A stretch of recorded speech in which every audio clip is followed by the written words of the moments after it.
ஓட்டல்களிலிருந்து உணவுகளை சாப்பிடுபவர்களா நீங்கள்? அப்படியென்றால் இந்த வீடியோ உங்களுக்காகத்தான். நாம் ஓட்டல்களிலிருந்து தனியாகவும் குடும்பத்துடனும் சாப்பிட்டுவிட்டு அவர்கள் தரும் பில்லில் நாம் சாப்பிட்ட உணவுகளையும் சேர்த்து, அத்துடன் அதற்கான ஜிஎஸ்டியையும் சேர்த்துதான் தருகிறார்கள். இது கண்டிப்பாக எல்லோருக்கும் தெரிந்த விஷயம்தான். ஆனால் இந்த வீடியோவை முழுவதுமாக பார்த்தால், ஒருவேளை உங்களுக்கு அந்த ஜிஎஸ்டி தொகையை கொடுக்கவே நேரிடாது. எப்படி என்று பார்ப்போம். அனைத்து ஓட்டல்களும் நாம் சாப்பிட்டு முடித்துவிட்டு தரும் பில்லை கடைசியில் எவ்வளவு ரூபாய்க்கு நாம் சாப்பிட்டிருக்கிறோம் என்று பார்த்துவிட்டு அதற்கான தொகையை கொடுப்பதையும் தான் நாம் இன்று வரை வழக்கமாக செய்து வருகிறோம். ஆனால் நாளை முதல் ஓட்டல்களில் சாப்பிட்டுவிட்டு அவர்கள் தரும் பில்லை இதை மட்டும் செக் செய்யுங்கள். அவர்களது ஓட்டல் காம்போசிஷன் ஸ்கீமில் தான் பதிவு செய்திருக்கிறார்கள் என்றால் அந்த ஓட்டலுக்கு நீங்கள் ஜிஎஸ்டி தொகையாக ஒரு பைசா கூட கொடுக்க தேவையில்லை.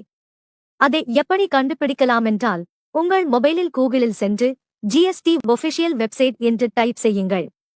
அதில் வரும் ஜிஎஸ்டி போர்ட்டல் என்னும் வெப்சைட்டை தேர்வு செய்து உள்ளே நுழையவும். அதில் வலது பக்கத்தில் இருக்கும் 3 வரிசையில் அழுத்தி 4வதிடத்தில் இருக்கும் சர்ச் டாக்ஸ் பேயர் என்னும் ஆப்ஷனை அழுத்தவும். அதில் முதலாவதில் இருக்கும் சர்ச் பை ஆப்ஷனை தேர்வு செய்யவும்.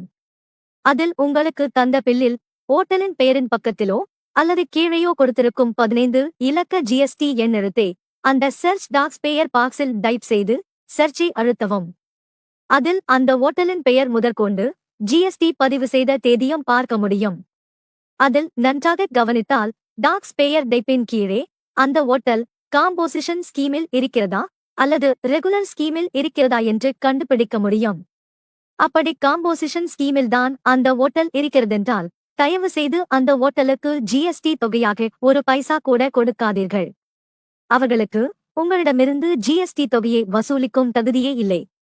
மாறாக ரெகுலர் ஸ்கீம் என்று இருந்தால் நீங்கள் தாராளமாக அந்த ஓட்டலுக்கு ஜிஎஸ்டி தொகையை கொடுக்கலாம். இன்று பல ஓட்டல்கள் தங்களின் ஓட்டல்களை காம்போசிஷன் ஸ்கீமில் பதிவு செய்துவிட்டு மக்களிடம் ஜிஎஸ்டி தொகையை வசூலித்து ஏமாற்றி வருகிறார்கள். அதனால் தயவு செய்து சாப்பிட்டுவிட்டு அவர்கள் தரும் பில்லில் இருக்கும் தொகையை உடனே கொடுக்காமல் ஒரு 5 நிமிடம் மட்டும் உட்கார்ந்து இதை செக் செய்துவிட்டு பணத்தை கொடுங்கள். இது உங்களின் உரிமை.